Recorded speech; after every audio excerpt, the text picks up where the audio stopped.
Hello, and welcome to Professor Kev Show. As you can see, I have my friend Keshav with us, and he's from Pipes for the People. Hello, my friend. Welcome to the show. Thank you for having me. It's great to be here. I appreciate you making the time for me in the middle of your school day. So, before we jump in and talk about Pipes for the People, tell us about yourself. What should we know about you? Yeah, so I'm a senior in high school. I'm from Houston, Texas. Some things that I like to do for fun is I play a lot of soccer until I recently broke my jaw. I also do debate and do kind of other activities in the community, which allows me to meet a lot of new people, but as well as hang out with my friends, which is a lot of fun. So, let's talk a little bit of Pipes for the People. What is it? Why'd you start it? What need did you see? So, Pipes for the People is an organization that teaches individuals with lung diseases, specifically a lung disease called cystic fibrosis, how to play the chanter, which is a smaller flute-like version of the Highland bagpipes.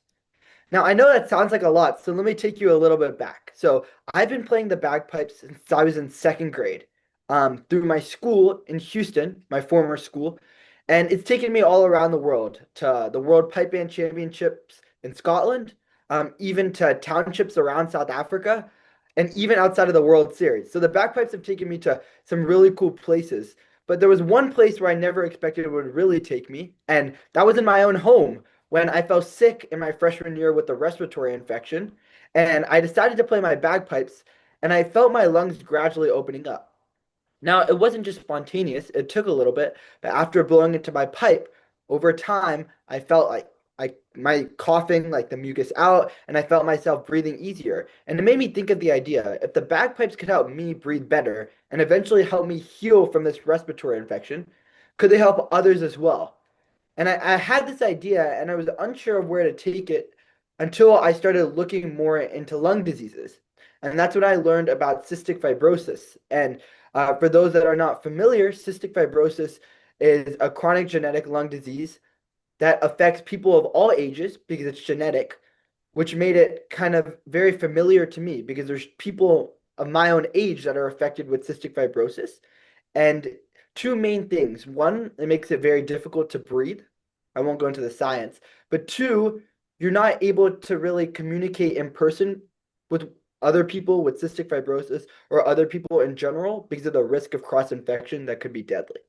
So I functioned starting a program on the idea that the bagpipes could help others by solving these two problems. By one, strengthening the lungs, and two, by creating a community. And from there, it kind of took off. All right, so tell me how you found people who wanted to participate, because it seems like that piece might have been a little challenging too. It was definitely a struggle because patients, what I've realized, and it's completely valid, are looking for solutions that are understood, well known, common. So teaching the bagpipes or learning the bagpipes was definitely not one of those ideas.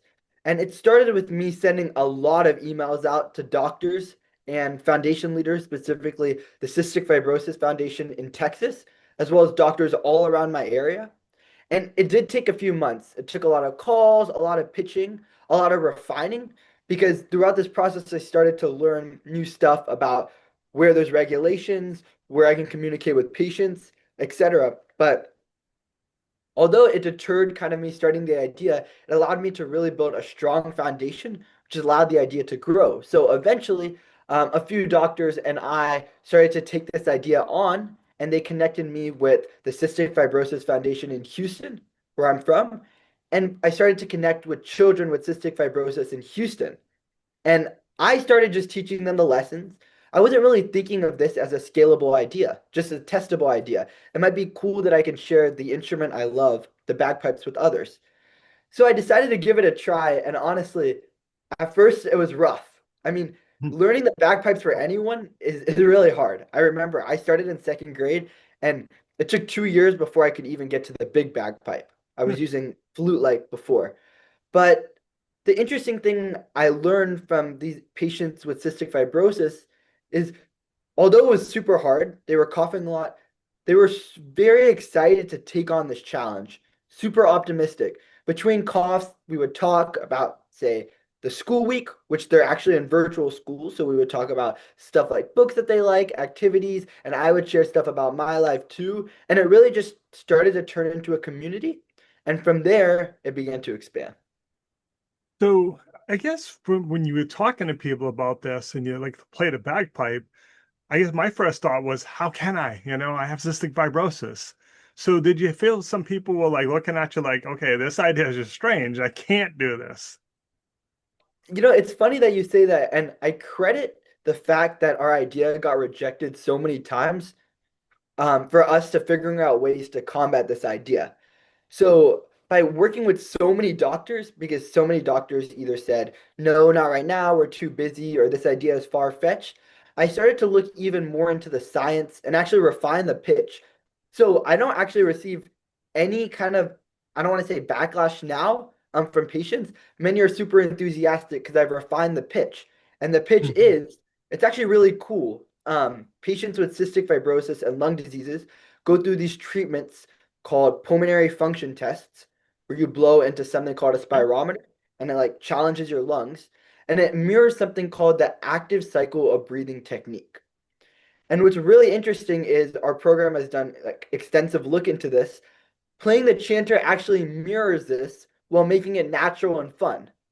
So these patients are getting access to a quote music therapy. I don't like to use the word treatment, but I like to say natural music therapy.